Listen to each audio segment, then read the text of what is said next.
Usually when we talk about a medical diagnosis, there is this expectation of precision, like engineering. Right, yeah. You break your arm, the x-ray shows that jagged white line, and the doctor just points and says, there it is, broken or not broken. I mean, it is a clean binary. We like things to be visible, to be Oh, categorized. absolutely. We want a clear-cut answer. But then you step into the world of theology, specifically looking at the human heart, and suddenly that x-ray machine is broken. We're looking at a diagnostic landscape that is, well, honestly, it is entirely murky. It really is. You start asking questions about who is actually secure in their faith and who is just putting on a good show, and the lines get very blurry. So, welcome to Reformed Thinking. Today we are taking a deep dive into a classic theological text by Jonathan Edwards, where he lays out 7 reasons why grace will never be overthrown in the believer. Yeah, and this is such a fascinating text to get into. It is. And the goal today is not to just summarize some centuries-old document. We are setting out to rigorously examine the actual mechanics of divine preservation. We want to understand the why and the how behind the security of the believer. Right, breaking down his intricate arguments about the nature of the heart, the covenants, and the legal and organic realities of salvation. So let us unpack this. Edwards does not start by talking about God's guarantees in heaven. He starts by dissecting the human heart right here on earth. Yeah, because before we can even look at how God keeps a person, we have to define what is actually being kept. Right. And the entire argument hinges on a massive distinction Edwards makes right out of the gate regarding the quality of grace. He splits it into 2 categories, right? True grace and counterfeit grace. He does. And his description of counterfeit grace is honestly terrifying. Oh, it really is. He calls it a superficial thing. It is an outward show. It leaves sin completely unmortified, meaning the core sin is still alive and well. And, it leaves the person totally careless about their final state. So counterfeit grace might look great on the outside, but it does not strike at the root of the problem. Yeah, Edwards completely reframes our understanding of spiritual security right from the opening pages here. We often assume that if someone has a religious experience, like maybe they shed tears during a sermon or they feel a sudden urge to clean up their moral act, that they possess the genuine article. Right, we see the outward change and assume the inward reality. But Edwards forces us to look closer at the actual mechanics of what happens in the soul. He argues that if someone appears to fall away completely, it is not that genuine grace failed. Oh, wow. So what is it then? It is that their grace was counterfeit to begin with. True grace, according to him, reaches the very bottom of the heart. It does not just modify behavior, it alters the fundamental nature of the individual. And he uses pretty aggressive, almost violent language to describe this process, doesn't he? He really does. He says true grace gives sin a mortal wound. It strikes at its vitals. It does not negotiate a truce with corruption. It initiates a hostile takeover. A hostile takeover. I like that. And this is a crucial distinction because it sets the stage for everything that follows. Counterfeit grace fails because it leaves the reigning dominion of sin unchallenged. So the person might have superficial affections, but the core governance of their soul remains untouched. Yes. True grace, however, dispossesses sin. It takes the throne. And because it begins in real, thorough conviction, it inherently drives the believer to diligent prayer and creates an earnest desire for preservation. So a person with true grace is highly sensible of the dangers surrounding them. They hunger and thirst for preservation. Right, whereas the person with counterfeit grace is fundamentally careless. Well, I have to push back on something in that description, though, because it creates a strange paradox. Okay, what do you mean? You mentioned that true grace gives sin a mortal wound and takes the throne. But Edwards specifically uses the phrase that true grace begins a never-ceasing conflict with sin. He does say that, yeah. So, if true grace strikes a mortal blow and literally takes the throne of the heart, why is there a never-ceasing conflict? I mean, if I conquer a city and take the throne, the war is supposed to be over. That is a very fair point. But Edwards is describing a scenario where taking the throne is just the beginning of a lifelong battle. Yeah. Are you saying the Christian life is meant to be a constant state of spiritual fever? Because honestly, that sounds exhausting. It does sound exhausting. It almost makes the counterfeit version sound more appealing if you just want a peaceful life. Mm-hmm. Why would a mortal wound result in a never-ceasing conflict rather than an immediate, peaceful victory? Well, the conflict is the absolute proof of genuine life. Think about a physical body. A deceased body does not fight off a virus. Oh, I see where you're going with this. Right. There is no fever, no immune response, no conflict. It is completely at peace. but a living body fights. So the fever, the aches, the exhaustion, those are all signs that the immune system is actively engaging an invader. Spot on. Counterfeit grace feels peaceful because the dominion of sin is unchallenged. The person is spiritually asleep, just floating down the river without any resistance. Wow. And true grace disrupts that false peace. Yes. When Edward says true grace takes the throne, he means the governing allegiance of the heart has changed. The new nature is now the rightful ruler. But the old corruption, though mortified and dethroned, is still present in the territory as a rebel insurgency. A rebel insurgency. So it is a never-ceasing conflict because the new nature refuses to tolerate the insurgency. Yeah, the new ruler will not sign a peace treaty with the rebels. And this is precisely why true grace inherently drives the believer to diligent prayer and reliance on divine strength. Because the believer feels the friction.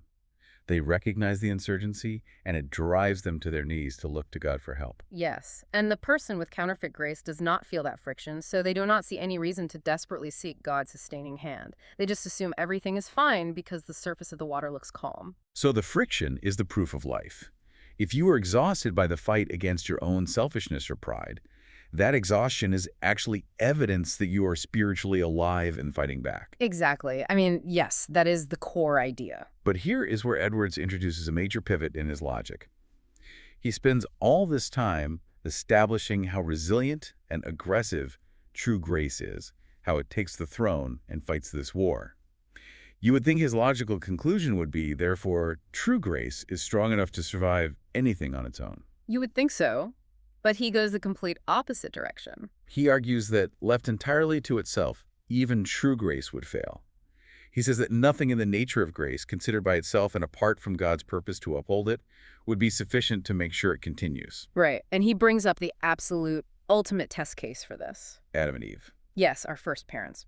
Edwards points out that the principle of holiness in them was overthrown, and they had zero internal corruption to fight. They had no rebel insurgency in the territory. They were perfect beings in a perfect environment. So, Edwards concludes that in fallen humans who possess all this remaining corruption and face constant opposition, grace would surely fail without God's active upholding. He cites 1 Peter chapter 1, verse 5, saying believers are kept by the strength of God. And to help visualize this, imagine a deep-sea diver. Okay, I like this. The diver is equipped with a state-of-the-art atmospheric diving suit. That suit represents true grace. It is incredible technology. It protects the diver from the crushing pressure of the ocean. And the ocean represents the corruption of the world and the remaining sin in the heart. Yes, but the suit alone does not keep the diver alive.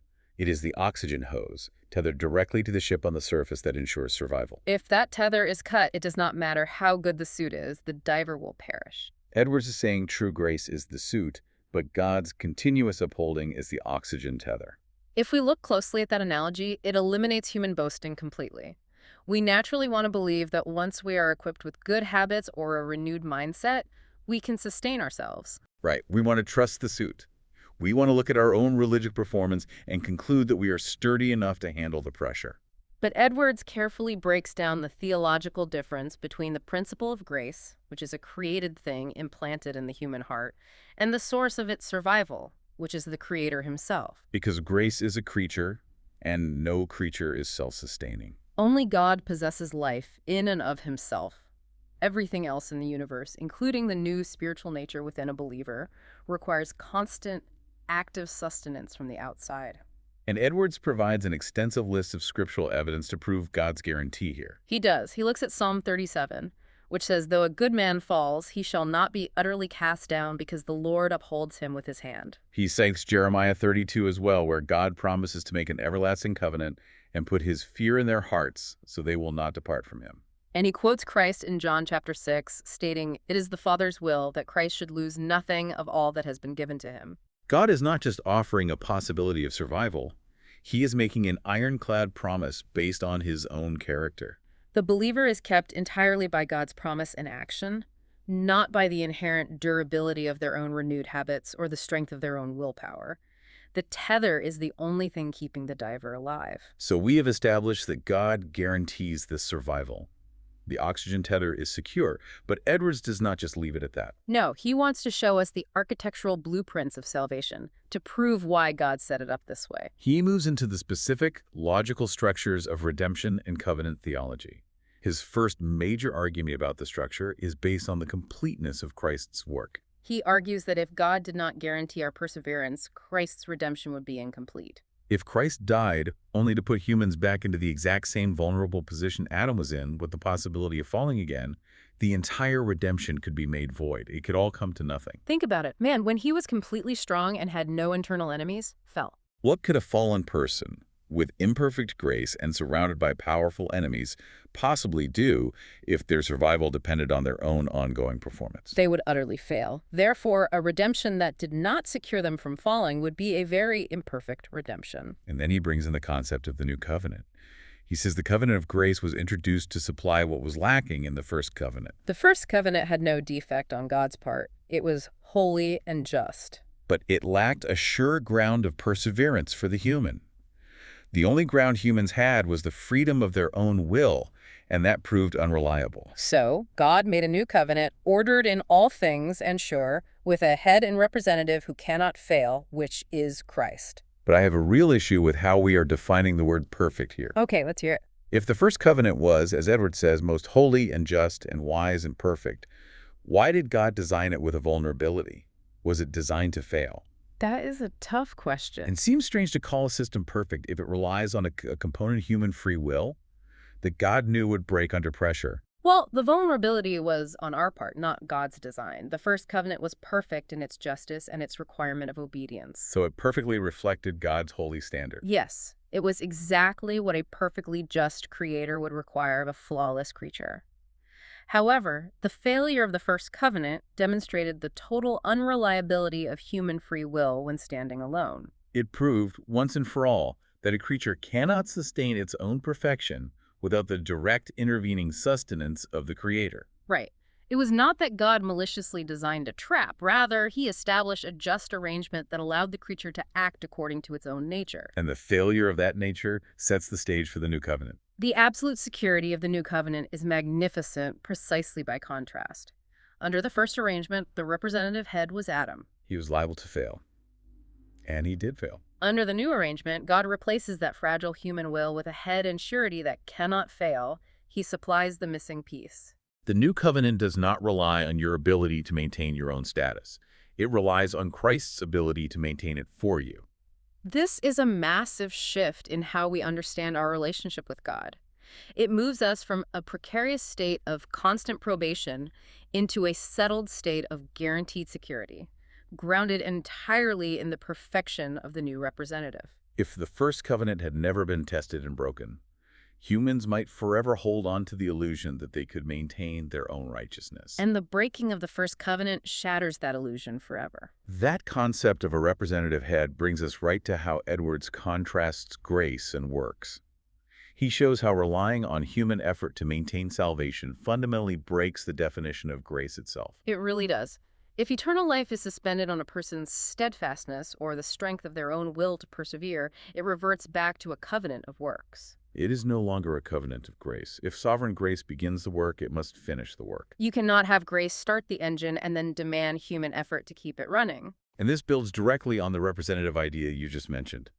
Edwards calls Adam the first surety and Christ the second surety. A surety is a guarantor, someone who takes on the responsibility for another's obligation, like someone co-signing a loan, but infinitely heavier. Adam failed, condemning all whom he represented. Christ has already persevered and fulfilled all terms, justifying and confirming in life all whom he represents. This means the outcome for the believer is locked in. There is no probation period for the Christian because the probation period was completed by Christ. It is like taking a high-stakes final exam.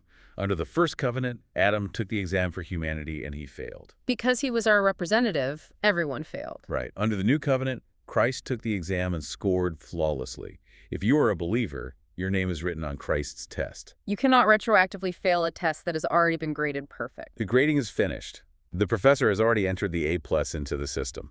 Edwards uses a specific logical equation here that he calls the parity of reason. He argues that just as Adam's fall unequivocally ruined his posterity without their individual actions causing it, Christ's victory unequivocally secures his people without their individual actions maintaining it. The logic must hold on both sides. Yes. If Adam's failure was sufficient to plunge humanity into ruin, then Christ's success must be sufficient to secure his people in life. If we claim that Christ's victory only gives us a second chance to prove ourselves, we are actually saying that Christ's obedience is less effective than Adam's disobedience. We would be saying Adam's failure was absolute, but Christ's victory is conditional. And Edwards utterly rejects that. He insists that because the second surety has already persevered, we shall surely persevere. The terms of the covenant have been fulfilled by the covenant head. This strikes at the core of human pride. We desperately want to contribute to our own standing. We want to maintain our own grade on that exam. We want to feel like we earned at least part of the credit. But Edwards shows that if we attempt to do that, we are dragging ourselves back under a covenant of works, a system designed to crush us because it demands flawless performance. We have to rest entirely on the finished work of the second surety. The legal transaction is complete. Absolutely complete. Okay, so if the legal transaction is complete, what happens when we stand before the judge right now? Well, Edwards takes this finished test and shows us the immediate practical result. He brings us into the courtroom of divine justice to talk about the legal reality of justification. If the second surety has scored perfectly, Edwards says the believer is already actually justified. He defines justification as the actual acquittal of the sinner. It is a full acquittance from guilt, freedom from condemnation, deliverance from hell, and a full title to eternal life. It is a finalized legal decree. And Edwards points out the absolute logical impossibility of having this status and then losing it. You cannot be fully delivered from hell and given a complete title to eternal life, while simultaneously having that status suspended on an uncertain future. A full title is a full title. You do not hold a title to a house if the bank can take it back tomorrow because you failed a behavioral condition. That is a great way to put it. But here is the obvious critique, the giant loophole that people always bring up when we talk about absolute security. I know exactly the loophole you mean.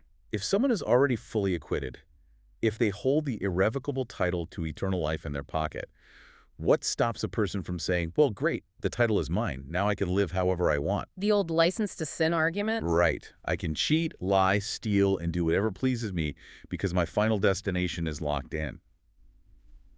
Does Edwards address that massive loophole?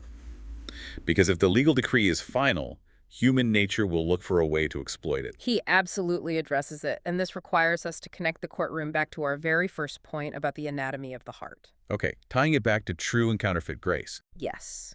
The legal reality of justification never ever happens without the internal reality of true grace. They are distinct concepts. One is a legal declaration in the courtroom of heaven, and the other is a biological reality in the human heart. But they are permanently tethered together. God never issues a full acquittance from guilt without simultaneously implanting that sin-mortifying, throne-taking grace we discussed earlier. So if someone looks at the doctrine of justification and says, great, I have the title, I can live in unrepentant sin, they're demonstrating with absolute clarity that they do not possess true grace. They are manifesting counterfeit grace. They are proving that sin still holds the undisputed dominion of their soul. A person with true grace cannot think that way, because true grace initiates a never-ceasing conflict with sin. The new nature despises the corruption. So, the loophole does not exist in Edwards' framework. The guarantee of preservation is not a license for the flesh. It is the security needed for the new nature to wage war without the paralyzing fear of ultimate condemnation. God's legal decree of acquittal is matched by his internal work of renovation. He does not just declare a criminal innocent and leave them with a criminal mindset. He declares them innocent and simultaneously changes their desires so they no longer want to commit the crime. That is it, precisely. So they are a package deal. You cannot get the legal decree without the internal renovation. The judge who acquits you is also the surgeon who rewrites your spiritual DNA. Wow, yes. And that leads right into the final pieces of Edwards' argument, where he moves from the cold, hard facts of the legal courtroom into a massive organic reality, and finally onto a cosmic battlefield. He argues that the believer partakes in the actual resurrection life of Christ, which is immortal and unfading. He cites Colossians chapter 2, Ephesians chapter 2, and Galatians chapter 2, showing that we are quickened together with Christ. Christ dies no more. Death has no more dominion over him. Therefore, the spiritual life of the Christian cannot fail. Edwards uses the analogy of the branch and the tree. A grafted branch does not generate its own sap. Right, it survives entirely because the root is alive. The root pushes life into the branch. If the root, which is Christ, cannot die, then the branch cannot die. Our spiritual life is not just an imitation of Jesus. We are not just trying to act like him. It is the literal life of Christ operating within us. It is an organic union. You cannot sever the branch without injuring the tree. The life flowing through the believer is the exact same indestructible life that walked out of the tomb on Easter morning. The biological imagery Edwards uses here is so helpful. We often think of our spiritual life as an independent flame that we have to cup our hands around to protect from the wind. Oh, that is such a common feeling. We think if we slip up, if we get too tired or distracted, the wind blows it out and we are left in the dark. But Edwards says no, your spiritual life is actually Christ's life animating you. The Apostle Paul said, I live, yet not I, but Christ liveth in me. You cannot kill the resurrection life of the Son of God. It is an immortal and unfading life. And this organic union leads directly to his final reason, which frames this entire discussion on a cosmic scale. Grace is something God implanted in the heart against massive opposition from spiritual enemies. The enemies of God used their utmost endeavors to prevent grace from entering the soul. But God manifested his all-conquering strength, introducing it triumphantly in spite of them. Therefore, Edwards argues, God will not allow himself to be conquered by letting those same enemies expel what he brought in by his mighty hand. This reframes spiritual warfare completely. When enemies attack a believer's faith, when the world or internal corruption tries to drag you down, they're not just attacking a fragile human. They're attempting to overthrow the triumphant, all-conquering work of God. God's own glory, his own reputation as a victorious warrior is on the line. God does not lose battles. He will not suffer himself to be conquered by allowing the enemy to root out the grace he planted. That is the ultimate guarantee of the believer's safety. It is not just about your survival. It is about God's vindication. So where does this leave you? Let us synthesize everything we have covered today. Edwards has meticulously constructed an argument showing that true grace is a distinct, sin-mortifying reality in the heart. But it survives not by human willpower, but because God sustains it with an unbreakable tether. This divine guarantee is rooted in the flawless design of the New Covenant, the completed victory of Christ as our second surety, the finalized legal decree of justification, the indestructible resurrection life shared with the branch, and God's absolute cosmic victory over all enemies. If you are hearing this and wondering how it applies to your Tuesday morning, it matters because it completely removes the crushing weight of having to secure your own eternal status. It shifts your focus away from anxiously monitoring your own willpower. You no longer have to wake up terrified that today is the day your grip slips and you fall out of the covenant. You are free to rest in the completed work of Christ. And paradoxically, that rest is what actually frees you to pursue God out of genuine affection rather than a paralyzing terror of failure. You fight the never-ceasing conflict with sin, not to maintain your status, but because your status is guaranteed. It takes the frantic, exhausted striving out of the Christian life and replaces it with a confident, secure dependence. When you realize that the oxygen tether is held by an all-conquering God who refuses to lose what he has claimed, your entire posture changes. You can face the internal insurgency of sin with courage, knowing the throne is secure. You can look at your own failures, and instead of seeing them as the end of your justification, you see them as reminders of why you need the second surety in the first place. The parity of reason stands. Christ's flawless record speaks louder than your daily stumbling. You are no longer on probation, the test has been graded, and the score is secure. Which leaves us with a final thought to mull over. We talked at the very beginning about that broken X-ray machine, the murky diagnostic landscape of the human heart, and how we often try to find our security by peering inward, trying to measure the exact strength of our own grace. But if God's upholding hand is the absolute singular guarantee of your final state, how should that alter the way you view your moments of absolute spiritual exhaustion? If the outcome is fully secure, completely locked in by the resurrection life of Christ, could a moment of intense weakness, a moment where you feel you have absolutely nothing left to give, actually be an invitation to finally drop the illusion of your own strength, stop looking at the fragile atmospheric suit, and simply watch God's sustaining tether do what it promised to do?